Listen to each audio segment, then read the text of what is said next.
Assalamualaikum warahmatullahi wabarakatuh. Selamat datang di channel Bu Guru Berbagi. Hari ini Bu Guru ingin mengajak kalian untuk melanjutkan pembahasan panas dan perpindahannya bagian ketiga tentang bahan konduktor dan isolator pada muatan pelajaran IPA kelas 5 tema 6.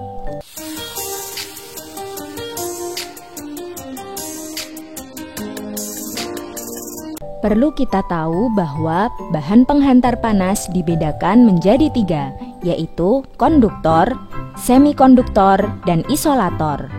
Bahan konduktor yaitu bahan yang dapat menghantarkan panas dengan baik. Contohnya, berbagai jenis logam seperti besi, baja, seng, tembaga, dan aluminium, kemudian kaca, air, dan udara. Selanjutnya yaitu bahan semikonduktor, yaitu benda yang sedikit dapat menghantarkan panas atau di tengah-tengah antara konduktor dan isolator. Contohnya yaitu silikon dan germanium yang berguna untuk bahan komponen elektronik. Yang ketiga yaitu bahan isolator, yakni benda yang tidak dapat menghantarkan panas atau penghantar panas yang buruk. Contohnya adalah kayu, kain, plastik, dan karet. Ketiga macam bahan penghantar panas tadi dapat digunakan dalam kehidupan sehari-hari. Contohnya, berikut ini adalah penggunaan bahan konduktor dan isolator secara bersamaan, yaitu yang pertama ada panci dan wajan atau juga alat masak. Panci berasal dari bahan konduktor yang digunakan untuk memanaskan masakan yang ada di dalamnya. Sedangkan pegangan panci dibuat dari bahan isolator yaitu kayu atau plastik untuk menghambat perambatan panas ke pengguna panci. Selanjutnya ada setrika. Alas setrika berasal dari bahan konduktor yang akan menghantarkan panas ke pakaian. Sedangkan pegangan setrika dibuat dari bahan isolator atau plastik untuk menghambat perambatan panas ke pengguna setrika. Berikutnya adalah solder dan obeng. Ujung solder dan obeng berasal dari bahan konduktor. Sedangkan pegangan solder dan obeng dari bahan isolator atau plastik untuk menghambat perambatan panas. Berikutnya adalah contoh penggunaan bahan isolator pada termos.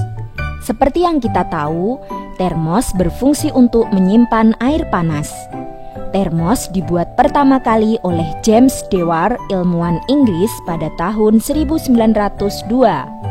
Dia membuat botol hampa udara dari kaca untuk menjaga minuman bayinya tetap hangat meskipun pada musim dingin.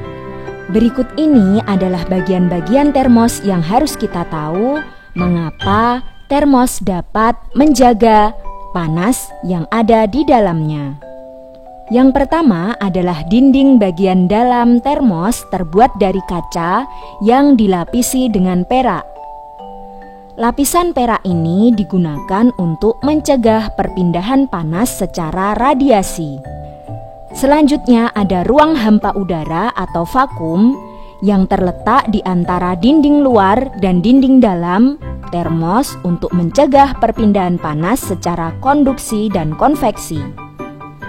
Kemudian juga ada penutup atau sumbat dari gabus atau karet untuk mencegah peristiwa konveksi. Dan yang terakhir adalah dinding terluar termos yang biasanya terbuat dari plastik, digunakan sebagai pelindung kaca, juga sebagai isolator untuk menghambat panas berpindah keluar. Selanjutnya adalah contoh penggunaan bahan konduktor atau isolator. Selimut bersifat isolator atau tidak menghantarkan panas yang keluar dari tubuh. Sehingga ketika kita memakai selimut, maka badan tetap terasa hangat. Berikutnya adalah sarung tangan.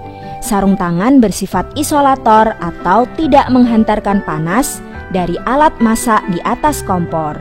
Sehingga pemakainya dapat memegang atau mengangkat alat masak dari atas api kompor tanpa merasa panas. Berikutnya adalah mesin motor dan mobil yang biasanya terbuat dari bahan bersifat konduktor atau menghantarkan panas. Karena mesin membutuhkan panas untuk dapat bekerja ideal. Sekian penjelasan dari Bu Guru Berbagi. Terima kasih telah menyimak video ini dengan baik. Jangan lupa tinggalkan jejak positif dengan like, comment, share, and subscribe. Wassalamualaikum warahmatullahi wabarakatuh. Sampai jumpa pada video-video berikutnya.